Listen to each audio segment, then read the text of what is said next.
भक्ति तो सदैव मुक्ति का मार्ग थी और सदैव रहेगी। मुक्ति?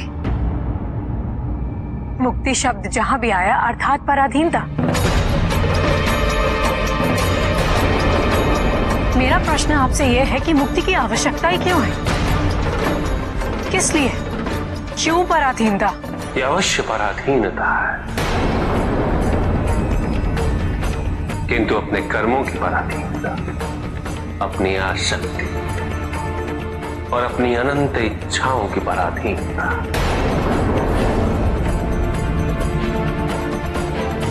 पुण्य की, पाप की पराधीनता,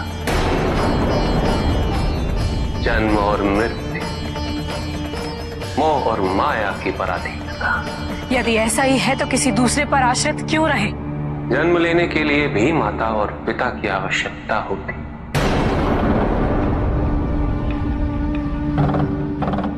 प्रश्न ये नहीं है कि हम आश्रित क्यों रहे।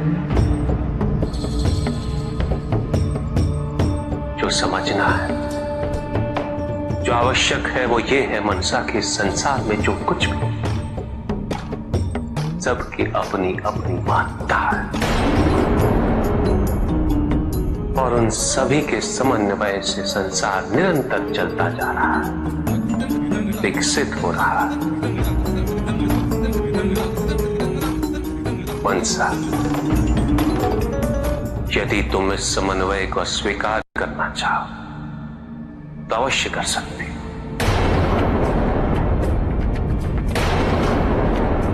किंतु स्मरण रहे मनसा, उससे सत्य कभी परिवर्तित नहीं होगा, क्योंकि सत्य तो शाश्वत है। सत्य ही संसार में संतुष्टि और सुख का माध्यम है। जो सत्य से विमुख हो वो सदैव दुखी रहता है। जिसने भ्रम का मार्ग अपना वो आजीवन ढूंढता रहता है, किंतु विडंबना यही है मनसा कि उसे ये ज्ञात ही नहीं कि वो ढूंढ क्या रहा है। सत्य तो यही है मनसा कि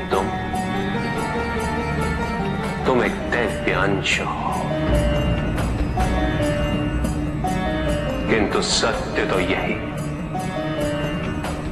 कि तुम सभी दैव्य अंश हो। जन्मोपरांत तुम सबने अपने आप को केवल मनुष्य मान लिया और यही विस्मरण तुम्हारे कष्टों का कारण है।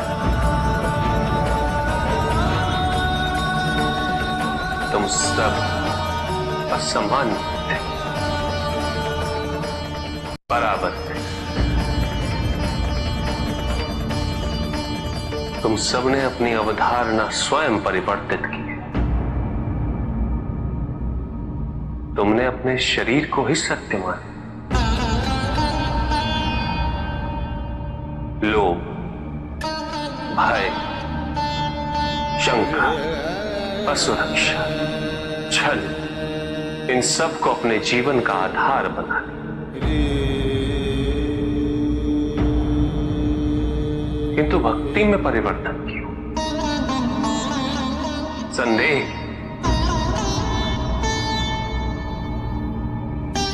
क्योंकि तुम्हारी भक्ति सदैव कुछ ना कुछ पाने की लालसा पे आधारित रहती है।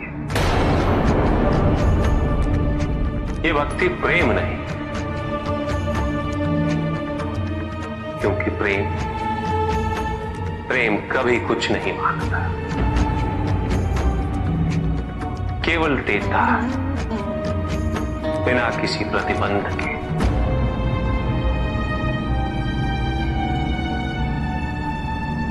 और वही प्रेम को परिपूर्ण भी करता है।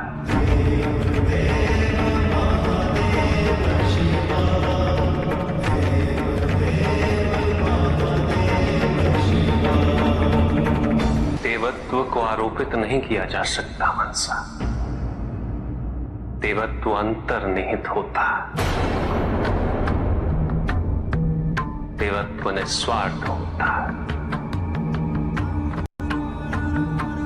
अग्नि, वायु, जल, नक्षत्र, सूर्य, चंद्र, पृथ्वी, आकाश, ऐसा कोई भी देवता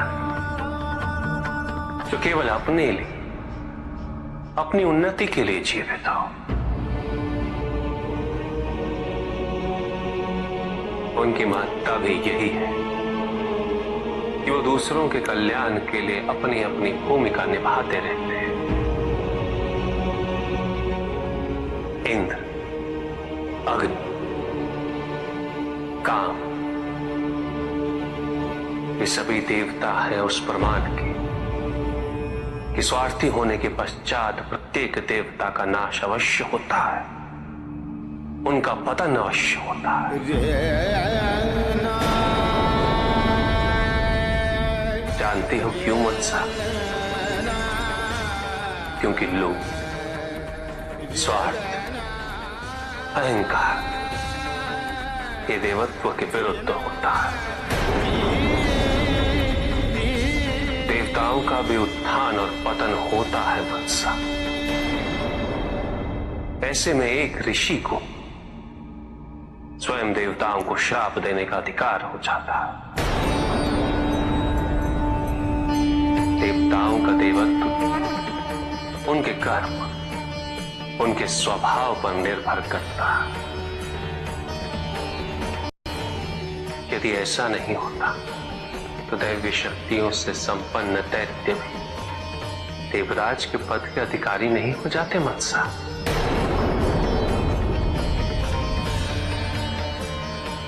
प्रहलाद, बलि,